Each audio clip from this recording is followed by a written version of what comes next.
Good morning, my lovelies. How you doing? So great to have you here. Today is really exciting. Today is our 6th wedding anniversary, and I thought to mark the occasion, I'm going to be recreating my wedding makeup. So here's a bit of a close-up of what it looked like on the day, and I'm going to try and recreate it using a few of the more recent skills I've acquired and a few more of the recent products I've acquired. I've already got all my moisturizer on and some setting spray on and some oils on, things like that, as I always do as my base, which will be linked below. And I'll start with the foundation now. So what I like to do when I'm using liquid foundation is just put a few drops of 2 different colours in here, because I'm never the one colour, ever. And I'm just using an older Nutrimetics foundation right now. I don't actually use liquid foundation very often these days, as you may have seen in my other videos. I like to use a pressed powder alone with just some moisturiser, and it kind of turns into a sheer liquid product. But for today, just to pay homage to back 6 years ago, I would have worn this exact liquid foundation. Perhaps not this bottle, but anyway, let's get into it. This is the exact set of brushes that I bought for myself and my girls to do our makeup back then, and I'm going to use it today to apply the liquid foundation. So I'm just going to give it a little bit of a mix. Just a bit of tapping till the colours kind of combine a bit better, and with very thin layers, because I don't want a thick layer today. I'm just going to start applying. I've just covered the problem areas with a light layer with the brush. I'm now going to use a wet sponge or a moist sponge to do the rest of the face, and I'm going to do a second layer on the problem areas now.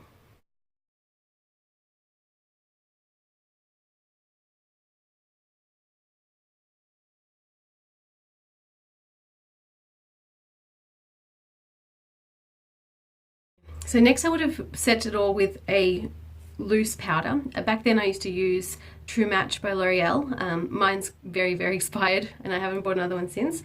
I did get my hands on this beauty here, which is Sheer Perfection Silk Finishing Powder. It's the exact same product that I use in a pressed powder, but it's in a loose powder. Look how much you get too. It's crazy. Kind of smells like great grandma's makeup, but that's okay. If you're on the market for a loose powder, I highly recommend the Savvy Minerals version of this. Let's dunk in and set especially the problem areas. That's the most important.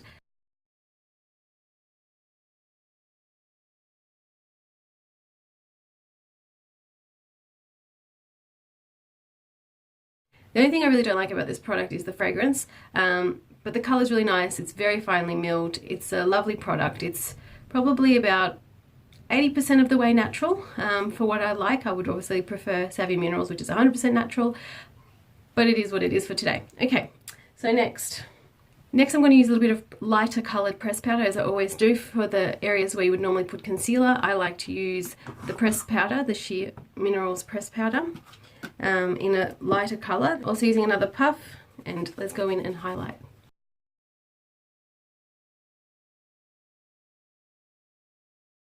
Time for colour. Okay, so back then I would have used this kit here, or some predecessor of it, but it was mostly Nutrimetics colours. I also bought, again, the predecessor of this Inglot loose pigment, especially for the wedding. I'm going to try to stay as absolutely honest and close to those colours that I used back then, but I just don't have a lot of those things anymore and you can't get them, so I'm going to try and be as close as possible to the products that I used back then, same as the loose powders I just used. So far so good. I'm pretty happy with the coverage, but yeah, let's get into the eye look. I'm just going to dust the brow area with a gold. That way you get this beautiful neutral transition, which is very subtle, and it creates a perfect area to highlight the brow bone as well. So I'll show you what I mean. Starting at the crease here.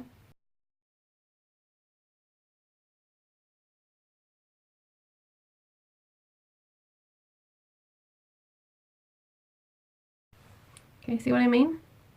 That's the done one, and this one just has foundation and setting spray. Just a little bit of a starting point, just a little bit of shimmer, not too much. Next I'm going to borrow this beautiful deep aubergine colour from the BH Cosmetics that I have, just because I don't have whatever the deep purple that you wore back then anymore. I don't even remember what it was, to be honest. So in with the dark purple, just very lightly on the crease. We just want a very subtle crease here.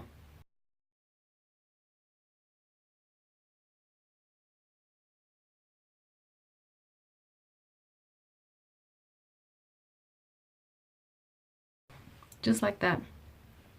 The next colour for sure I know, because it's right here in front of me. I'm going to apply a beautiful warm purple just in the middle.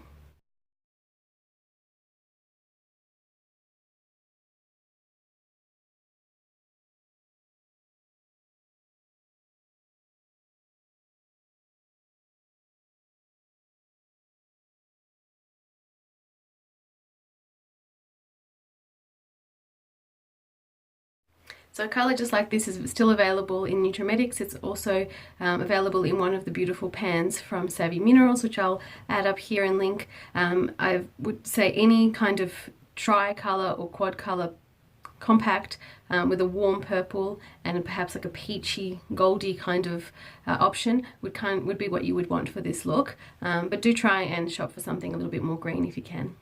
Next I'm going to take my favourite crease brush in the whole world, really nice thick fluffy one, and I'm just going to dunk it into a darker purple, but something in between the aubergine and this purple, maybe even lending itself towards brown if I can find it. So very, very little bit of product there, and I'm just going to use it to deepen the outer corner.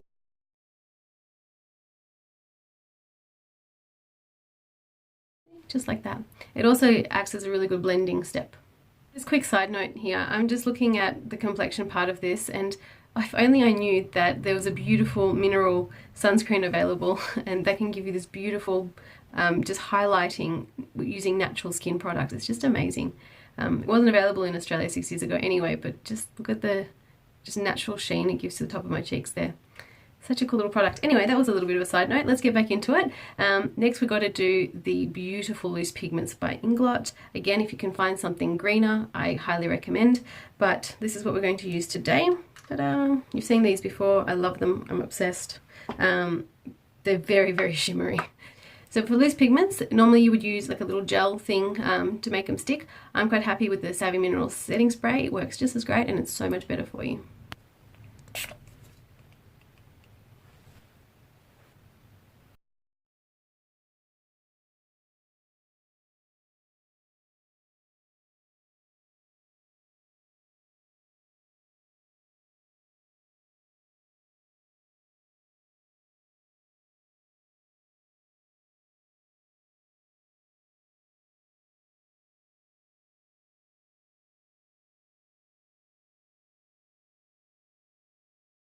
You would have seen that I highlighted the outside as well and just blended it slightly into the aubergine, and there is definitely a step coming for that to explain that. But yeah, so far really pretty look, even as it is. Even if we were to stop there and just put some liner on and some lashes, that would be more than enough and very, very, very lovely evening look.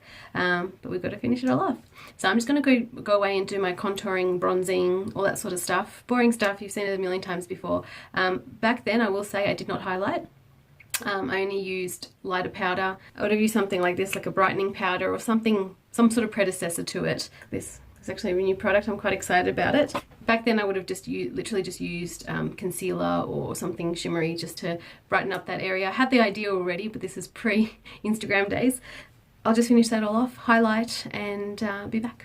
Okay, just quickly mention what I did. So I've got some contour and bronzer and blush and highlighter happening on the cheek there. Contoured the nose with a bit of highlighter. I like to highlight just the very top of the bone and the very underneath of the nose because I want to shorten it, not lengthen it. I want to bring it in, not widen it, that sort of thing. It's a bit darker on the outside as well as a result, that kind of thing. So pretty happy with the face now. I've also done lip liner, so I've just slightly overlined just because I just want to fix the shape of the lips, and they do look fuller when you fix the shape, and I've just left the foundation bit in the middle. It will act as a highlighter underneath the rosy lipstick, which I know for a fact I used because I've still got it, and I mixed it with an Inglot colour which I also still have, and I'm going to try and find for you guys.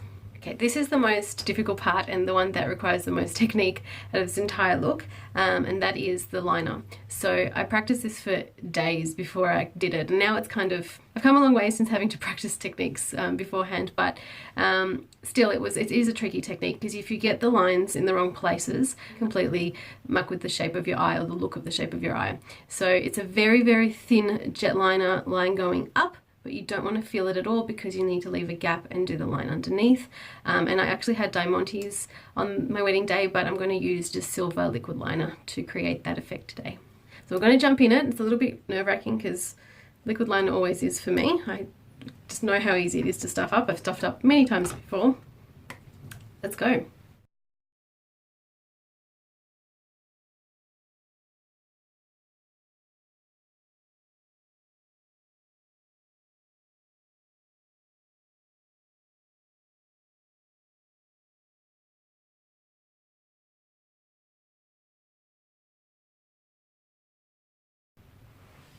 Okay, that's the base of it. I'm just going to neaten it up and thicken it up ever so slightly, because right now it's barely visible, but that is definitely the look that we want. See how it just straight away lifts the eye?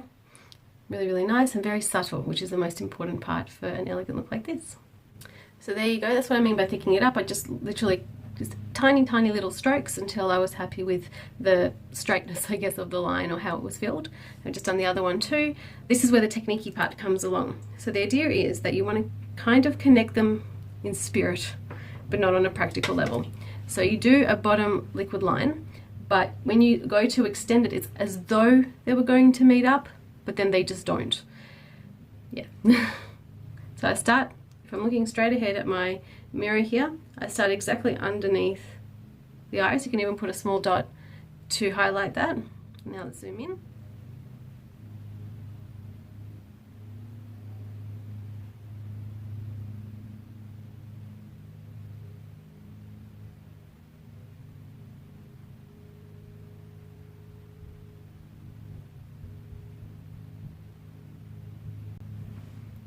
Okay, there they are, the two lines. I'm going to use this beautiful kohl pencil to do the inner line. I know for a fact that I used the old Nutrimetics pencil called Snow. I can't get it anymore, so, and this is actually a nicer product, but it's also a new product, so let's get into this one.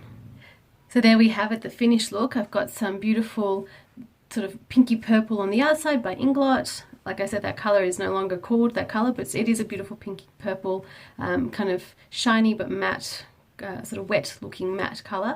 And then I've got that beautiful nude pink by Nutrimetics, which used to be called Rosy, in the middle. So that's the lips there, and lined by Nougat, which again, any kind of neutral pink that suits your lip color is going to be the way to go here.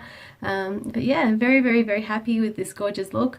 Like I said to you, I didn't put any diamantes on the side there. I was going to go with a silver liner there, but you know what, this look on its own is really pretty. We've highlighted really lovely in that corner with the Inglot loose pigments, and it's just given the same effect. Obviously, if this was my wedding day, I would have lashes on like I do on the photo, and I would have those diamantes on. Quickly about the lashes, as always, my absolute favorite mascara in all time, which is Lash Impact, and it was definitely the one I would have used on the day. It's my favorite of all time. Yeah, so I think that if my wedding day was today, I would be pretty happy with this makeup. Be very proud and be photo ready, and I know it would last all day. And of course, finishing with the Savvy Mineral setting spray today, no setting spray back then. On that note, thank you so much for coming along on this journey with me. I'm so happy to see you here every time. I love reading the stats and seeing that people are coming to visit. Please leave a comment if you can. Please come on the Instagram as well if you can. I've always got things going on there. And wherever you are, please have a wonderful day and be happy. And thank you again for coming along. Bye.